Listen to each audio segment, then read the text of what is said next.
Good evening, children. Welcome back to your biology learning. I hope you had a very refreshing break. To begin with today, as we start with our new lesson, let us first have a look at our syllabus of first term. From your index, we have lesson number 1 to 8. I hope all of you have purchased your textbooks, children. Here we have a total of 16 lessons in the entire syllabus to be completed in 1 year span. Here we have number 1 to 8, right? So here, the same thing what I have written here, the colored portion tells you the 3 chapters that I have already completed with you. That is structure of chromosomes, cell cycle and cell division, genetics and transpiration. Today our new lesson is going to be the 4th chapter, that is chemical coordination in plants. Now I assume that all of you have already purchased your books, children, because I will not be sending the textbook scan pages. So I hope all of you, those who have yet not arranged, kindly arrange your textbooks, right? So this is our new chapter, chemical coordination in plants. Now let us understand, children, what does it mean when it talks about like coordinating various plant responses and movements. We have a statement like every action has a reaction. This is something that we can say what type of actions. There's a term we are introducing called as stimulus, or plural we call as stimuli. This means the action caused by changes in external and internal factors of the plant. That is, anything that happens inside or outside the plant body will be called as a stimulus or a change. Now, whatever happens as a reaction to the stimulus is called as a response, right? That is, reactions to stimuli, they are called as responses. Now, we know, children, that plants, they do not have a very well established nervous system or sense organs. Yet, they have sensitivity and coordination in them, which is the result of chemical control exercised by various plant hormones. The term hormone is not a new word for you. You have been studying this, and the basic meaning of hormone is a chemical messenger, right? Plants, they are sensitive to the following stimuli. That is, these stimuli, when I introduced you a type of change, then what are the factors or the various changes or stimuli that plant can be sensitive? Number 1, light. 2, water. 3, temperature. 4, gravity, etc. Under light, we can talk of various subtopics like direction of light, intensity, that means how bright the light is or how dim or average the intensity is, then length of daily exposure to the light, right? Let us begin with hormone. Hormones, these are chemical factors responsible for the plant growth, right? So, the term has been coined by 2 scientists, William Bayliss and Ernest Starling, in the year 1902. After the introduction of the term hormone, another new word was introduced as phytohormone. What was the need? Phyton means a plant.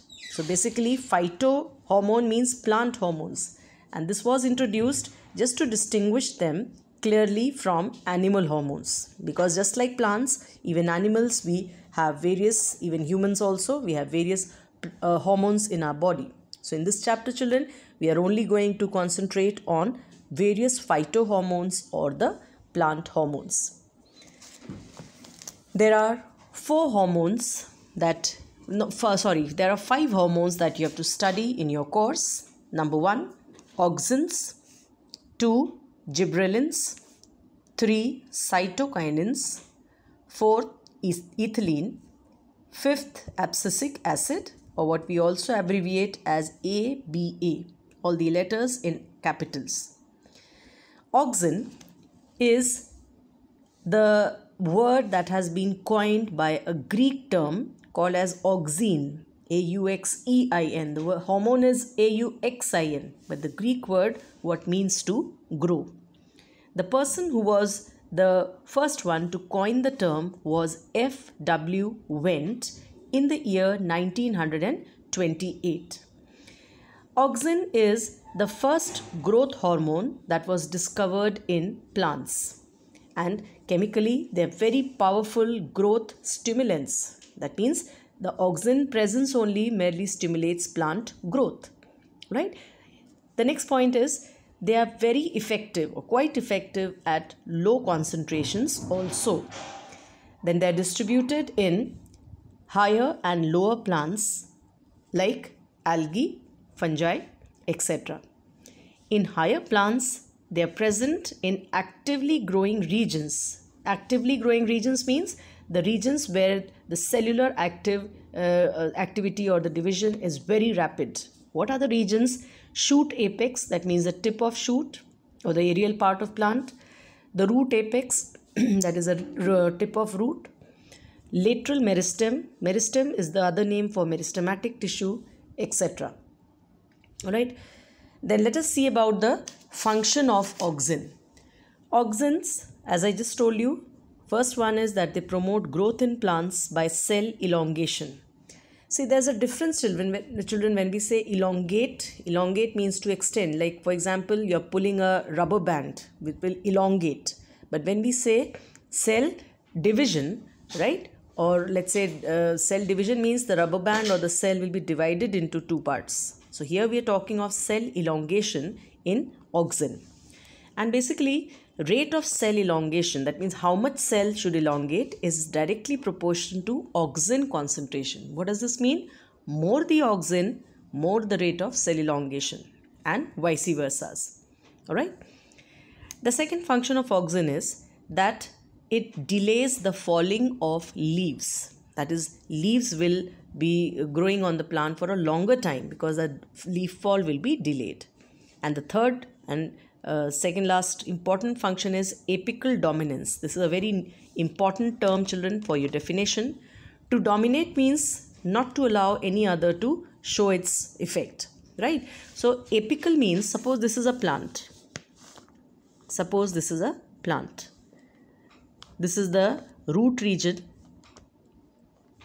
and this is the shoot tip or the shoot. Shoot means the part that is above the ground. Suppose these are the lateral branches. Now, what I am going to tell you is, suppose there is a bud over here. Which bud is there? It is called as the terminal bud, right? Then here there is also a bud at the tip of this lateral branch, right? So this is the terminal bud, this is the lateral bud. Now it so happens that if this is dominant, right? If this bud is dominant, then this effect of this bud will be suppressed, and the result will be that the plant will grow more and more taller or longer, right? So you must have seen the gardeners pruning the hedge or the boundary plants. What do? Is they cut off the tip of the plant with the scissors. Why? So that the lateral bud now shows its effect and the plant becomes bushy. So what are we trying to tell you, children? The term apical dominance means if this is dominant, right, the apical bud, then the plants will be taller. But if you chop it out or scissor it out, remove it, then the plant will be more wider. So auxins, they have a very important function of apical dominance, which means, this is the definition, phenomenon of suppression of growth of lateral buds by the apical buds. So this is, as I just explained, that the apical bud will overpower the function of the lateral bud, and that's called as apical dominance. There's a note here. Apical buds dominate over lateral buds in majority of vascular plants. Vascular, remember, the tissue were the term xylem and phloem. So all those plants which have the conducting tissue, they're called as vascular plants. So the growth of lateral buds occurs after removal of apical buds. So if this has to grow, then this should be removed. All right, that's one of the functions of auxin, that is apical dominance. The last function of auxin is that induces formation of parthenocarpic fruits. Another very important word for definition is parthenocarpy, which means development of fruits without fertilization. See, normally, children, a flower, we have studied in class 9th that after fertilization, the ovary changes into the fruit. and the ovule inside becomes the seed. But in some plants, the ovary directly forms the fruit without fertilization, and such a process is called parthenocarpy. And which plants this is seen in? Apples, tomatoes, bananas, etc. Right? So this is, up till here, is the first growth hormone which we have done as auxin. And one of the most common and very important example is IAA, which means indole 3-acetic acid. This is the main natural auxin. Alright, so let us see what all things have we done so far. Till now, I have introduced you the two terms of stimulus and response in the plant. Then we have introduced the word hormone, meaning, that is definition, who introduced them. Then what is the term phytohormone, why it was introduced, and the meaning. And the 5 phytohormones that we have started one by one. Just now we have completed auxin, right? The Greek terminology about distribution, 4 functions, and 2 new words, that is apical dominance and parthenocarpy.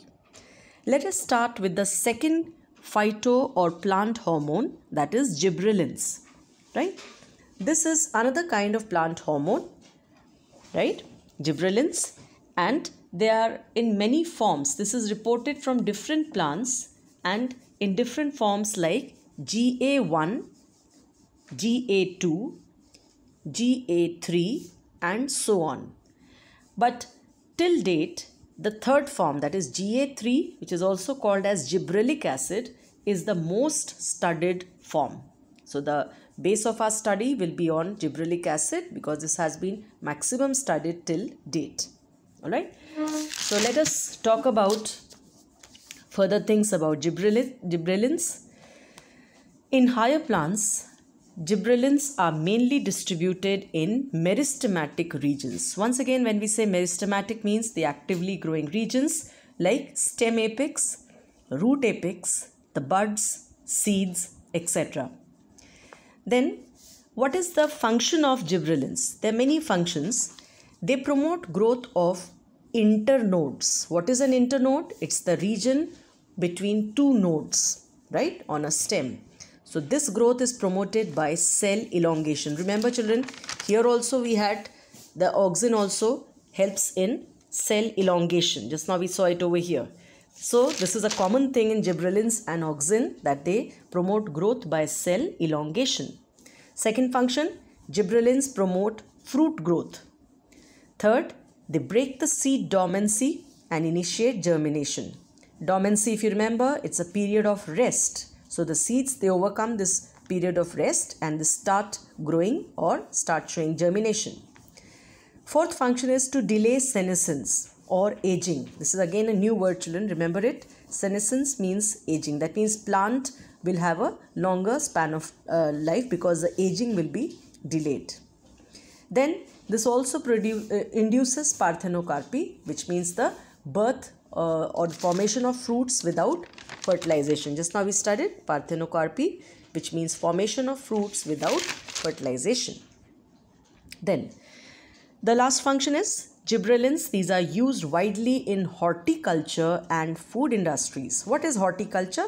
This is a science of growing flowers, fruits and vegetables. So gibberellins find a wide variety of use. How it is useful in horticulture? They are used commercially to increase the length of grapes, elongate apples and improve their shape. So obviously anyone who goes to the fruit market will select them as the better one or preferred ones. Then second is they enhance longitudinal growth of internodes in dwarf plants. Dwarf means short plants. They will be introducing them to grow by enhancing the longitudinal growth. Then also they find their application in food industry because gibberellic acid, that is GA3, speeds up malting process in brewing industry. That is those industries which are working with alcoholic beverages. This helps in speeding up the process, which is called as malting. Here we complete the second growth hormone, that is gibberellins. Coming to the third growth hormone, what we call as cytokinins. Here there is a slight meaning that I'll first introduce. cyto and kinesis. Cyto means the cell or the cytoplasm, and kinesis means to divide. So this hormone or the plant hormone also favors we can say growth, but not by elongation, but by kinesis or division. All right. So first three hormones, what is common? All of them, they favor growth. But the first two, they are favoring growth by cell elongation, whereas this cytokinins, they are favoring growth by cell division or kinesis. First point, this was discovered in 1950s, that is more recently, by Skoog and Miller. The hormone is produced in root tips and transported through xylem cells. Third, large amounts of cytokinins are found in germinating seeds, developing fruits, embryo, that is a baby plant, which consists of plumule and radicle, etc. Functions. As I told you, the first is growth. They stimulate growth by cell division, whereas auxins and gibberellins, the first two hormones I just now told you, they stimulate growth by cell elongation. Second function is they inhibit apical dominance. Inhibit means to stop. That means still here, if apical dominance is inhibited, what will be the role? The plant will be becoming more wider or more bushy. That's the effect of cytokinins. Third, they cause expansion of cotyledons. You remember cotyledons, children? This is the term we use in seeds. That is the seed leaves that store food. Then the hormone helps in cell elongation also. Just now see what I am saying is basically it is cell division, but right? But at the same time, it also to some extent shows cell elongation.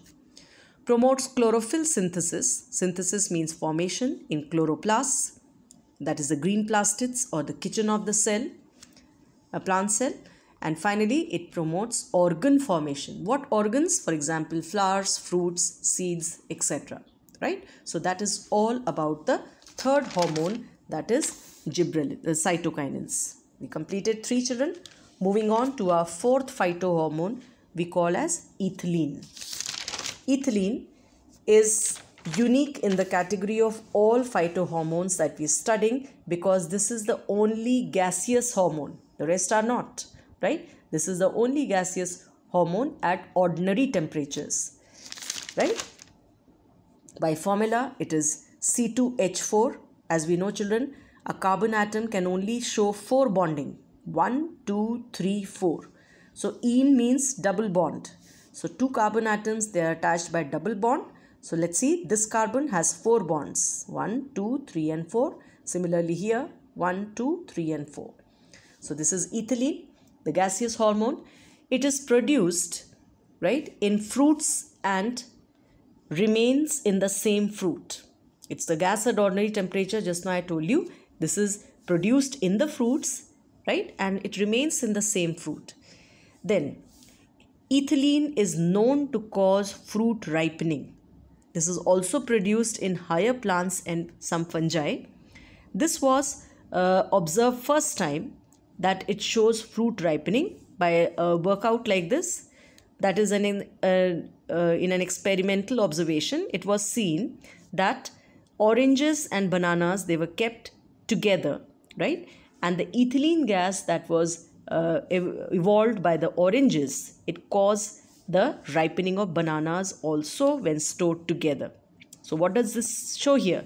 That the ripening of fruits, that is the ethylene that is exposed or evolved, it is also causing the ripening of other fruits in the surrounding. Argane found this gas to be ethylene. The name behind is Argane, who was the one who said that the gas is ethylene responsible for this observation. All living cells are capable of producing ethylene, but more ethylene is produced in the meristematic tissues. Once again, those actively growing regions. Functions. It reduces stem elongation. Second, accelerates senescence. Just now I told you the word senescence means aging. So this is different than the gibberellins. See, look here. under functions of gibberellins, we say it delays senescence. But here it's just the opposite. This can be called as a difference point. This, instead of delaying, it's accelerating aging. Then most important is this causes ripening of fruit. This is the most important function. Initiates germination in peanut seeds. Next function, fifth, sprouting of potato tuber. It helps in that. Sixth, promotes root growth and root hair formation. Seventh, induces flowering in mango.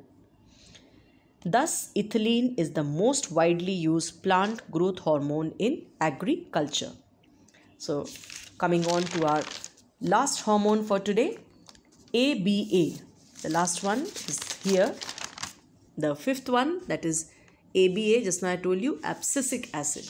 It is unique because it is the growth retarder. Till now, children, we've been talking of first, second and third that were causing growth, right? The fourth one, that is ethylene, causes ripening of fruits and delays senescence and accelerates senescence, right? But the last one here, it is the one that retards growth, or it slows down or inhibits growth. This is also called as growth retarding hormone or growth inhibitor or stress hormone. Let us see and justify this why. Abscisic acid, first let's see where it is found. It is found in angiosperms, gymnosperms, pteridophytes and some mosses. What are angiosperms, children? This is the group of flowering plants. Gymnosperms, these are plants that are with naked seeds. That is, the seeds are not enclosed in fruits. Then pteridophytes and some mosses. Second, abscisic acid is found in the chloroplast of the leaves. Once again, the kitchen of the cell or the plant cell where the photosynthesis takes place. It is found there. Third, fruits and seeds contain highest amount of abscisic acid. Functions: it acts as a general plant growth inhibitor and inhibitor of plant metabolism. What does the term metabolism mean? It means the physiological reactions that take place in a living cell. Abscisic acid inhibits seed germination. Inhibit means to stop. Third, it accelerates senescence or aging. And abscission, another word coming is a new word, abscission of leaves. That means falling of leaves and other plant organs. Fourth, it stimulates the closure of stomata in epidermis. Stomata, the minute openings on the leaves. Fifth, it increases tolerance of plants to various kinds of stresses, right? What are the stressful conditions in a plant? Extreme temperatures, drought conditions, etc. Thus, it is also known as the stress hormone. Sixth function, seed development, maturation and dormancy is also caused by abscisic acid. Right? That is, it plays a very important role in the development of seeds, the maturation and dormancy. Last function, it helps to withstand desiccation. Desiccation means extreme dryness and other factors which are unfavorable for growth. Right? How does it do? That is, it acts like in a way by inducing dormancy. In this way, we can say that abscisic acid acts in opposition or just opposite to gibberellins in most of the situations. Because gibberellins, we saw here that it was delaying senescence, and here you saw that this is accelerating, right, senescence. So most of the other things, as we saw here, that this acts in opposite way to gibberellins, and very rightly it is being called as the stress hormone or the growth inhibiting hormone or growth retarding hormone, right? So till now, children, I have completed some 5 hormones, that is auxins, gibberellins, cytokinins, ethylene and abscisic acid in detail. This is from your text, the notes, children. Kindly prepare it very well. You have to just copy down in your common notebook, that is the classwork notebook, regularly from time to time. And this will definitely help you in learning part in a very systematic way. So this is third, see from the beginning I am telling you how many pages I have done. 1, second, the second page here, 2, 3, 4, and here 4.5. So till here we have completed the hormones, phytohormones, the definitions, functions and various types today. In my next class, children, I'll be starting with the second part of the chapter about tropic movements. In your textbook, children, I'll just like to show you at page number 81, there's a table here which is nothing but just a gist of everything that I have told you. Auxins, gibberellins, cytokinins, ethylene and abscisic acid, the site of synthesis and functions. This is more clear because it's been tabulated in very short, right? But that is nothing extra that has been mentioned here. This is the same thing what I have explained you through my notes here. So I hope that you all have understood, children. Copy down the same regularly and please read the text time to time. Thank you.